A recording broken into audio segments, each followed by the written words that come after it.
Mixie జారులో ఇలా బియ్యం గుడ్డు వేసి చూడండి, ఇంటిల్లిపాది ఇష్టంగా అయితే తినేస్తారు. చాలా అంటే చాలా ఈజీగా చేసేసుకోవచ్చు ఈ రెసిపీని.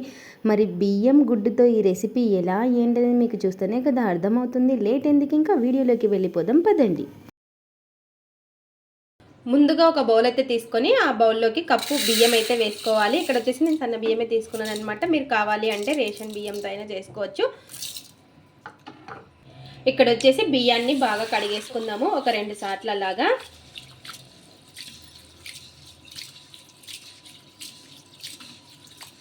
ఇలా బియ్యంలో నీళ్ళన్నీ కూడా పూర్తిగా వంపేసుకోవాలి చూడండి. ఇలా నీళ్ళు ఏమి ఉండకుండా. ఇప్పుడు వచ్చేసి మనం ఏ కప్పుతో బియ్యం తీసుకున్నామో అదే కప్పుతో పాలు తీసుకోవాలి. ఇక్కడ వచ్చేసి నేను పచ్చి పాలే తీసుకుంటున్నాను. మీరు కాచి చల్లార్చిన పాలైనా వేసుకోవచ్చు. ఇలా కప్పు కంటే తక్కువ పాలైతే వేసుకోవాలి. ఇలా కప్పు కంటే పాలైతే తక్కువ వేసేసుకొని ఇలా ఒక 2 గంటలు సేపు నానబెట్టేసుకుందాము. ఇలా ఒకసారి బాగా కలిపేసుకొని ఇలా ఇంకా పాలైతే వేసేసుకొని కలిపేసుకున్నాక ఒక గంట సేపు లేదా 2 గంటల సేపు అయితే రెస్ట్ అయితే ఇచ్చేద్దాము. మిగతా ప్రాసెస్ తర్వాత చూసేద్దాం. ఇంకా ఇక్కడ వచ్చేసి చూడండి, మనకి గంటన్నర తర్వాత అయితే గంటన్నర అయితే టైం తీసుకున్నాను. తర్వాత మనకి బియ్యం అయితే నానిపోయి ఉంటాయి చూసారు కదా, లేదా గంట సేపు అయినా సరిపోతుంది. ఇప్పుడు వీటిని మిక్సీ జార్లోకి అయితే వేసుకుందాము. ఇలా బాగా నానిన బియ్యాన్ని పాలని మిక్సీ జార్లోకి అయితే వేసుకోవాలి.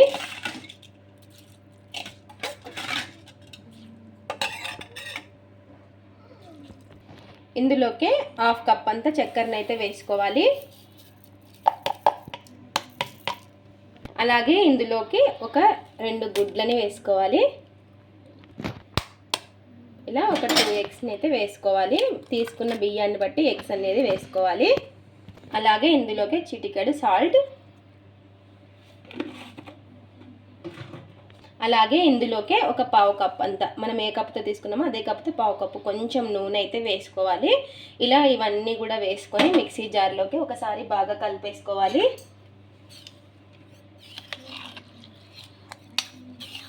ఇలా ఇదంతా కూడా కలిపేసుకొని ఇప్పుడు మిక్సీ అయితే పట్టేసుకుందాం ఇదంతా కూడాను.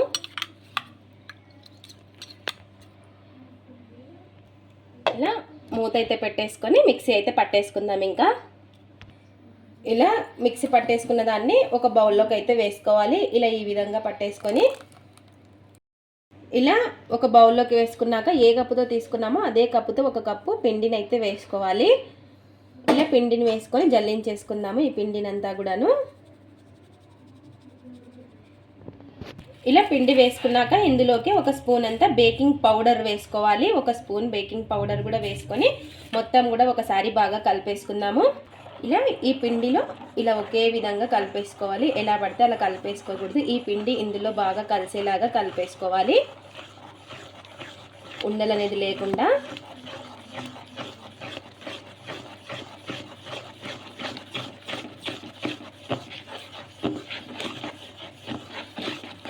ఇలా మొత్తం కూడా కలిసేలాగా కలిపేసుకోవాలి.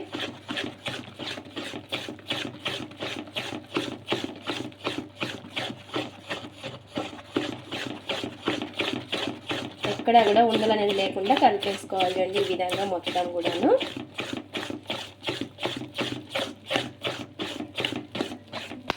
ఇలా ఈ విధంగా కలిపేసుకోవాలి చూడండి, ఎక్కడ కూడా ఉండలు అనేది లేకుండా ఇలా ఈ విధంగా కలిపేసుకోవాలి. చూసారు కదా మనకి ఇలా రిబ్బన్ లాగా పడతా ఉంది. ఇలా ఉంటే కరెక్ట్గా ఉన్నట్టు. ఒకవేళ మీకు గట్టిగా అనిపిస్తే కొన్ని పాలైనా వేసుకోవచ్చు. ఇలా ఇవన్నీ కూడా వేసేసుకొని ఇప్పుడు ఒక బౌల్లోకి అయితే వేసుకుందాం ఇదంతా కూడాను. ఇలా కేక్ బౌల్ ఒకటి తీసేసుకొని లేదా మీరు కుక్కర్లో అయినా పెట్టేసుకోవచ్చు. నేనైతే కేక్ అయితే ఒక బౌల్ తీసుకున్నాను, లేదా మీ దగ్గర ఏదైనా గిన్నె ఉన్నా దాంట్లోనే పెట్టేసుకోవచ్చు. ఇలా ఈ విధంగా నెయ్యి కానీ నూనె కానీ ఈ విధంగా అంతా కూడాను అప్లై చేసేసుకోవాలి అతుక్కోకుండా. ఇప్పుడు పొడి పిండి అయితే వేసుకుందాం. నేను వచ్చేసి మైదా పిండి తీసుకున్నాను, ఇందాక వేసింది 1 కప్పు. మీరు కావాలంటే గోధుమ పిండి అయినా వేసుకోవచ్చు. ఇలా కొంచెం పొడి పిండి అనేది వేసేసుకొని ఇలా ఈ విధంగా అంతా కూడా ఒకసారి ఈ విధంగా అనేసుకోవాలి. ఇప్పుడు మనం కలిపి పెట్టేసుకున్నాం కదా, ఈ బ్యాటర్ని ఇందులోకి అయితే వేసుకోవాలి. ఇలా ఈ విధంగా అంతా కూడాను వేసేసుకోవాలి. ఇలా అంతా కూడా వేసేసుకొని ఒక్కసారి ఈ విధంగా ఇలా ట్యాప్ చేసేసుకోవాలి. అంతా కూడాను ఇలా ట్యాప్ చేసేసుకొని ఇలా వెడల్పాటిది ఒకటి ఏదైనా పెట్టేసుకొని ప్యాన్ వచ్చేసి నేను ఉప్పు వేసుకున్నాను. మీరు కావాలంటే స్టాండ్ అయినా పెట్టుకోవచ్చు, లేదా ఇసుకైనా వేసుకోవచ్చు. ఇలా కొంచెం వేడెక్కిన తర్వాత ఇలా బాగా వేడెక్కిన తర్వాత ఈ బౌల్ని ఇందులో పెట్టేసుకోవాలి.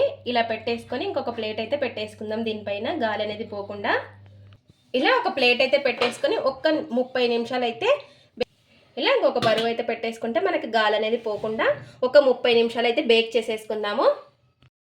ఇంకా ఇక్కడ వచ్చేసి 30 నిమిషాల తర్వాత చూడండి, చూద్దాం మనకి కేక్ అనేది రెడీ అయింది లేదో. చూసారు కదా మనకి ఎక్కడ కూడా పిండి అనేది లేదు. ఇప్పుడు చూసుకుందాం ఒకసారి, మనకి ఈ చాక్కి తగలకపోతే కేక్ అనేది రెడీ అయినట్టు. చూసారు కదా మనకి పర్ఫెక్ట్గా కుక్ అయింది కేక్ వచ్చేసి. ఇంకా గ్యాస్ అయితే ఆఫ్ చేసేసుకొని వెంటనే తీయకుండా కొంచెం చల్లారిన తర్వాత తీసేసుకోవాలి. ఇలా చల్లారిన తర్వాత ఒకసారి సైడ్లకి ఈ విధంగా అనేసుకోవాలి.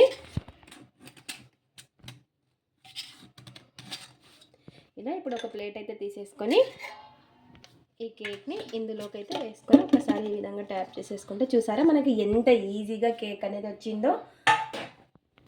స్పాంజీగా చాలా పర్ఫెక్ట్గా వచ్చింది. చూసారు కదా ఎంత బాగా వచ్చిందో, చాలా అంటే చాలా పర్ఫెక్ట్గా వచ్చింది. మనకి బియ్యంతో కేక్ అనేది రెడీ అయిపోయింది. ఇప్పుడు కట్ చేద్దాం. ఇంకా చూసారు కదా ఎంత బాగా వచ్చిందో, చాలా అంటే చాలా బాగా వచ్చింది. ఇప్పుడు పీసెస్ లాగా కట్ చేసేసుకుందాము.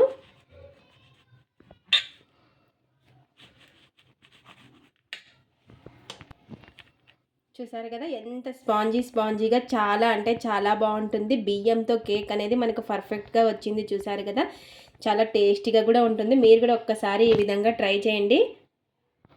ఇది ఫ్రెండ్స్ ఇవాళ వీడియో. మా వీడియోస్ కనుక మీకు నచ్చినట్టయితే లైక్ చేయండి, షేర్ చేయండి, కామెంట్ చేయండి, సబ్స్క్రైబ్ చేసుకోండి. స్కిప్ చేయకుండా పూర్తి వీడియో చూడండి. చూసిన వాళ్ళు ఒక లైక్ అయితే చేయండి. అలాగే బియ్యంతో కేక్ ట్రై చేసి ఎలా వచ్చిందో కామెంట్ అయితే పెట్టండి. Thanks for watching. Bye bye.